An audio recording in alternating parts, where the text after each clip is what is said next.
पिछले वर्ष में एक घटना हुई थी नालागढ़ में, एक गांव के अंदर। कुछ लोग क्रैशर लगा रहे थे वहाँ, जो बाद में बात निकली कि पूर्व विधायक हैं, उनके बेटों के नाम पर वहाँ पर एग्रीमेंट्स हुए हैं।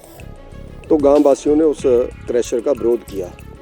जब उन्होंने विरोध किया, आंदोलन किया, तो पंजाब से और लोकल बदमाशों को ला करके वहाँ पर, जहाँ वहाँ के गांव वासियों की पिटाई की गई, इवन महिलाओं को, पुरुषों को वहाँ पर पीटा गया, बच्चियों को पीटा गया आंदोलन करते हुए। उसके बाद मामला शांत हो गया, लेकिन अभी पिछले कल ही वहाँ पर मीडिया के माध्यम से विषय आया है कि वो क्रैशर लग भी गया, उसकी सारी एनओसीज वगैरह कर दी गई और हिमाचल की तरफ मटेरियल वो लेकर के नहीं आ सकते क्योंकि गांव के लोग विरोध कर रहे हैं, वहाँ केस चला हुआ है।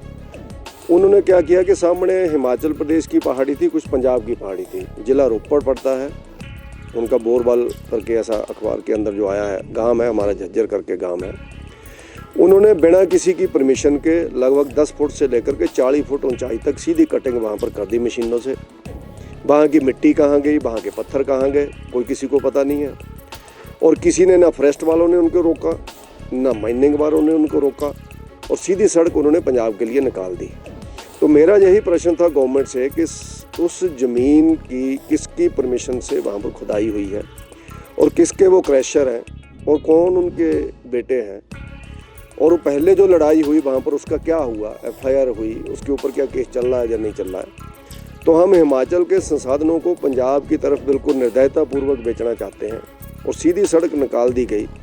वहाँ पर जब लोग एसडीएम साहब के पास गए, जो कि दुर्भाग्यपूर्ण स्थिति है वो मैं आपको बता रहा हूँ, तो एसडीएम साहब ने कहा कि ये ज़मीन गवर्नमेंट की है, इसका कोई भी उपयोग कर सकता है, गवर्नमेंट की ज़मीन का कोई भी उपयोग कर सकता है। तो एसडीएम साहब के ध्यान में होना चाहिए कि हिमाचल प्रदेश की सब ज़मीन जो गवर्नमेंट के अंदर आती है वो सब फॉरेस्ट लैंड मानी जाती है, और फॉरेस्ट लैंड के अंदर कोई इस तरह से माइनिंग नहीं कर सकता विदाउट परमिशन से।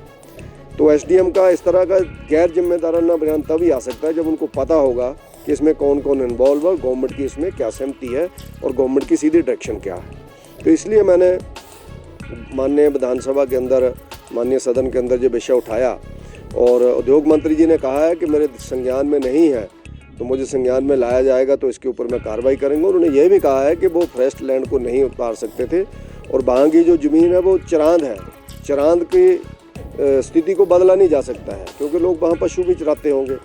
तो गांव वासियों के अधिकारों को मारा नहीं जा सकता है चंद लीडरों के बच्चों के बिजनेस के चक्कर में।